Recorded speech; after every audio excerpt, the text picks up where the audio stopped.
एक किस्सा में बात आज मध्य प्रदेश के उस परिवार की जो हमेशा से किंग मेकर की भूमिका में रहा है। ये परिवार है सिंधिया परिवार।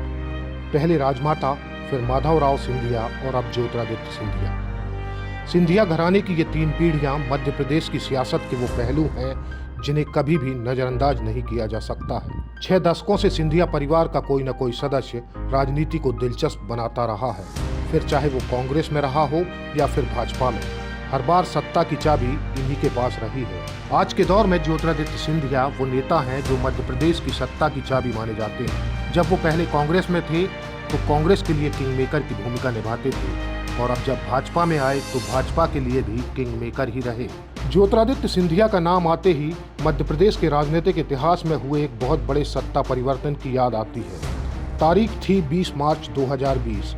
तब राहुल गांधी और प्रियंका गांधी के करीबी दोस्त माने जाने वाले ज्योतिरादित्य सिंधिया ने 22 विधायकों के साथ कांग्रेस से इस्तीफा दे दिया और भाजपा में शामिल हो गए, जिससे मध्य प्रदेश में कांग्रेस की सरकार गिर गई थी। ज्योतिरादित्य सिंधिया अब केंद्र की मोदी सरकार में नागर विमानन मंत्री हैं। हालांकि ये पहली बार नहीं था जब सिंधिया परिवार के किसी सदस्य ने कांग्रेस छोड़ भाजपा में एंट्री ली थी। ज्योतिरादित्य सिंधिया की दादी विजया राजे सिंधिया भी कांग्रेस छोड़ जनसंघ में शामिल हुई थी और भाजपा की संस्थापक सदस्य तक बनी।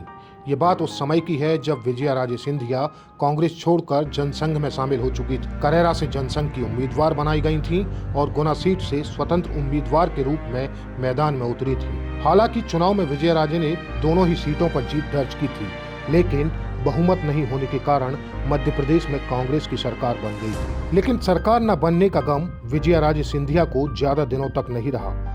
कांग्रेस में फूट पड़ी और तभी रीवा रियासत के गोविंद नारायण सिंह के 32 विधायकों को राजमाता ने जनसंघ में शामिल करा लिया, जिससे कांग्रेस की सरकार गिर गई और प्रदेश में पहली बार जनसंघ की सरकार बनी। दादी की राह पर ही ज्योतिरादित्य सिंधिया ने 2020 में प्रदेश में सत्ता परिवर्तन में अहम भूमिका निभाई। दादी विजया राजे सिंधिया के वक्त भी सरकार गिराने की वजह मुख्यमंत्री से तनातनी थी और ज्योतिरादित्य सिंधिया के समय भी सीएम कमलनाथ से तनातनी।